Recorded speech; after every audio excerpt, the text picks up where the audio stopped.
Друзья, всем привет! С вами снова Андрей с сайта rustories.com.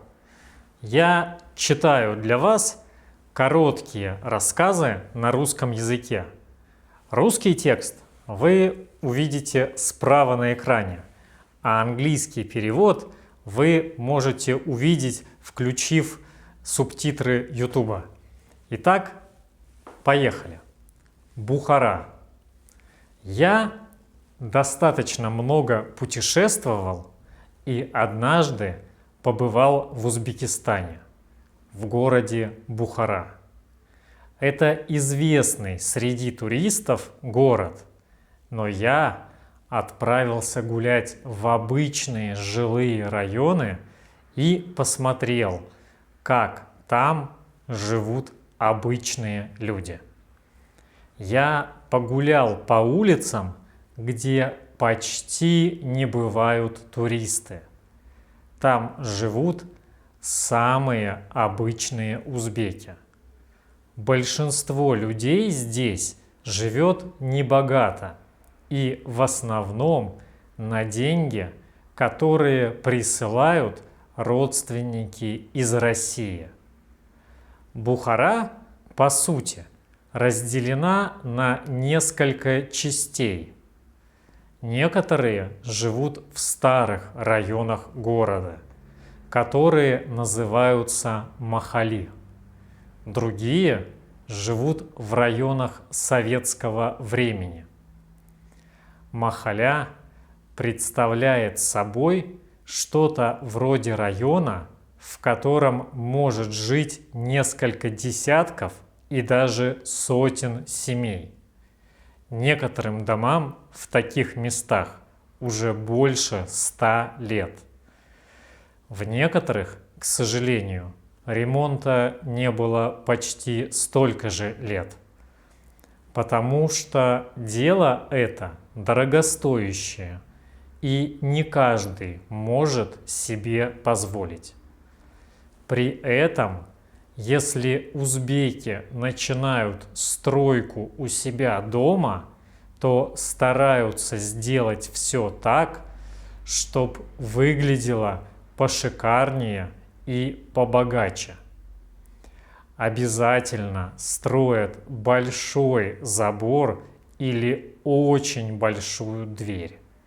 Здесь это важно для людей. Люди тут любят жить в каком-то показном богатстве, даже если внутри ничего нет. На улицах бегает очень много местных детей, которые живут в этих домах. Большинство из них очень удивляются, когда видят человека с фотоаппаратом. Просят сфотографировать. Большинство молодых людей едут на заработки в Россию. Потом они присылают деньги своим семьям, на которые они здесь и живут. Здесь много небольших частных магазинчиков с основным набором продуктов. К сожалению, часто тут продают просроченные йогурты и тому подобное. Я даже попытался объяснить продавцам, что так плохо делать, но меня даже слушать не стали. В махалях хоть и живут достаточно бедные люди, но при этом очень дружелюбные. Если у одной семьи какие-то проблемы, то другие постараются помочь. Я проходил во время обеда, и меня пригласили попробовать настоящий узбекский плов. Было очень вкусно. Спасибо этим добрым людям. Оказалось, все мужчины с которыми я познакомился, работали в России и хорошо ее знают.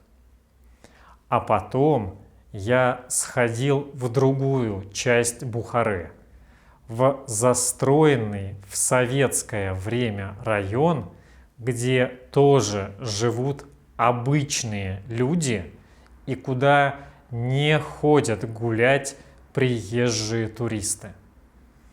Интересно, что почти все вывески на входах в организации написаны на русском языке.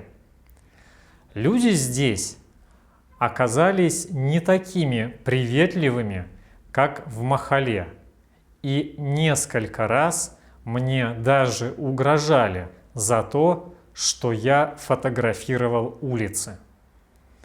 Машины в большинстве только «Шевроле» и «Дэу» местного узбекского производства, белого и желтого цвета. Хотелось бы верить, что когда-нибудь люди смогут жить и зарабатывать в Бухаре, и не будет необходимости большинству населения уезжать на заработки в другую страну. Ведь многие любят свой родной город и были бы рады его развивать, если бы была такая возможность. Друзья, на этом все.